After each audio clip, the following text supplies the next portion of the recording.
还没成，菲律宾准备撤侨，日本也要行动，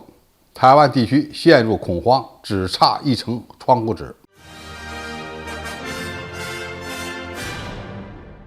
观众朋友、网友朋友，大家好，我是付天少。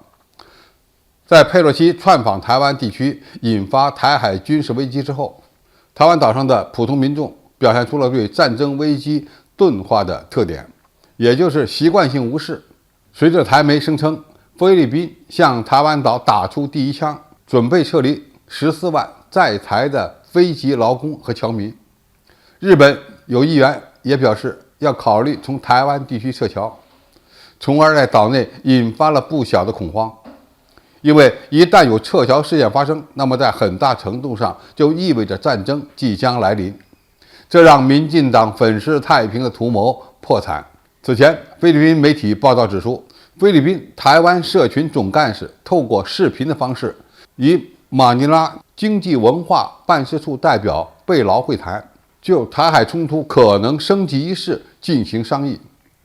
讨论的内容包括如何撤侨一事。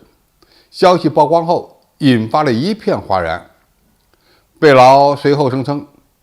他的说法被媒体误解，不认为现在有进行撤离的必要，也没有关于撤侨的计划。但他准备在台湾观察1周左右，亲眼确认台湾的状况。菲律宾驻台代表希尔维斯特·贝劳再次确认，菲律宾目前没有撤侨的计划。与此同时，日本参议员、自民党外交委员长佐藤正久提醒日本政府，现在应该考虑做出有关撤侨的计划，以防未来台海生变。这些现象虽然是乌龙事件，但是仍然引发出了一个无法逃避的问题：一旦发生武统，中国大陆会不会安排各国实施撤侨行动？英国《每日电讯报》最近推测了统一时间表，预测大陆最快可能于2023年完成收台目标，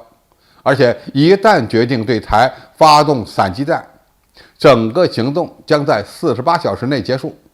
不会给西方留下任何反应时间。如果出现这种情况，为了达成战役的突然性，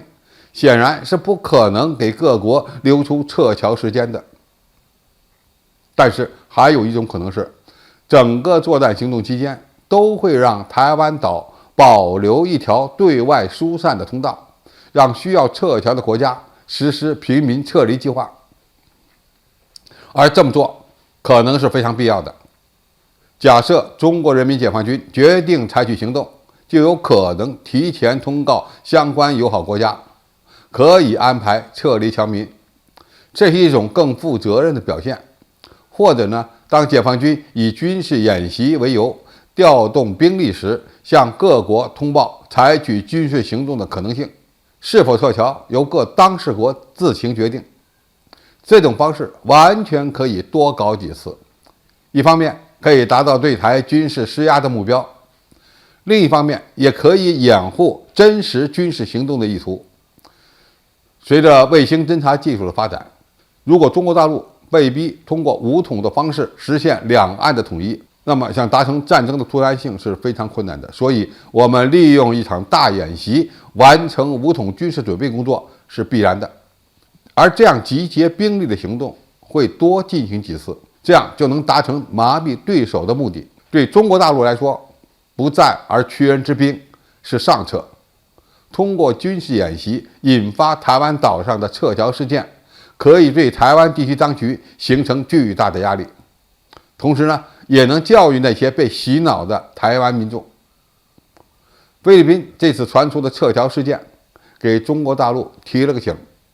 等下次台海危机出现时，我们完全有理由促进一次实实在在的撤侨行动，而且这样的现象可能会反复出现，直到解放军登上台湾岛，中国完全实现统一的那一天。好，今天的评述就到这里，谢谢大家收看，我们下期再见。